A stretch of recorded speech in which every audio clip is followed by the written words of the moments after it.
చంద్రబాబు నాయుడు రాజకీయ చదరంగంలో ఆరితేరిన ఆటగాడు కావచ్చు, కానీ కాలం ఎప్పుడూ ఒకేలా ఉండదు. అధికారం శాశ్వతం అనుకుంటే అది పొరపాటేనని చరిత్ర చెబుతుంది. అభివృద్ధి జపం చేస్తూ రాజధాని అమరావతి పేరుతో వేల కోట్ల రూపాయలు ప్రజాధనాన్ని దుర్వినియోగం చేస్తారన్న ఆరోపణలు ఇప్పుడు ఆయన మెడకు గట్టిగానే చుట్టుకున్నాయి.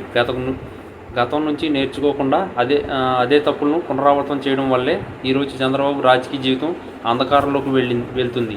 ప్రజల నమ్మకాన్ని వమ్ము చేసి కేవలం తమ సామాజిక వర్గాన్ని, తన అస్థితులకు మాత్రమే మేలు చేయాలనే తపన ఆయన పతనానికి పునాది వేసింది.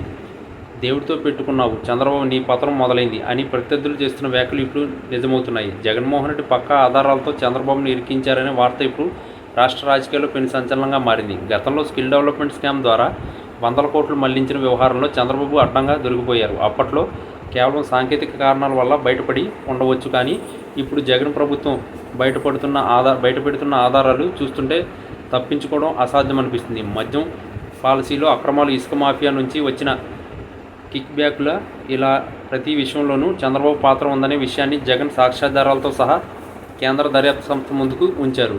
ముఖ్యంగా విదేశీ కంపెనీల ముసుగులో జరిగిన మనీ లాండరింగ్ వ్యవహారంలో కీలక పాత్రలు బయటపడడంతో చంద్రబాబుకు దిక్కుతోచని పరిస్థితి ఏర్పడింది. చంద్రబాబు రాజకీయాల్లో ఎప్పుడు వెన్నుపోటు రాజకీయాలే చేశారని, తన స్వార్థం కోసం ఎవరినైనా బలి చేస్తారని ప్రజలు నమ్ముతారు.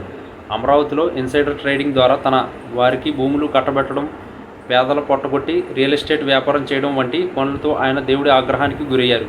తిరుమల లడ్డు విషయంలో కూడా రాజకీయం చేస్తూ దేవుణ్ణి కూడా వదలని నైజం ఆయనదని జగన్ గట్టిగా విమర్శిస్తున్నారు. అందుకే ఇప్పుడు జగన్ వేసిన రాజకీయ వ్యూహంలో చంద్రబాబు చిక్కుకుపోయారు.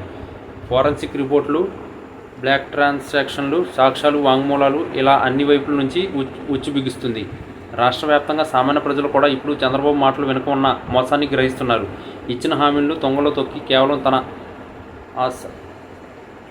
అస్మదీయుల కోసం పనిచేస్తున్న చంద్రబాబుకు రాజకీయ సన్యాసం తప్పదని విశ్లేషకులు భావిస్తున్నారు. జగన్ కేవలం విమర్శలతో ఆగిపోకుండా ప్రతి అవినీతి వెనుక ఉన్న అసలు సూత్రధారి పట్టుకోవడంతో చంద్రబాబు వర్గాల్లో మొదలైంది. తప్పు చేసే ఎవరైనా సరే చట్టానికి దొరకాల్సిందే అన్న జగన్ నైజం ఇప్పుడు చంద్రబాబును కటకటాల వెనక్కి పంపే స్థాయిని తీసుకెళ్లింది. దేవుడు ఎప్పుడు ధర్మం వైపే ఉంటాడని, అక్రమంగా సంపాదించిన సామ్రాజ్యాలు కూలిపోవడం ఖాయమని ప్రస్తుత పరిస్థితులు స్పష్టం చేస్తున్నాయి. జగన్ చూపిన పక్కా ఆధారాలు ఇప్పుడు చంద్రబాబు రాజకీయ ముగింపుకు కారణం కాబోతున్నాయి.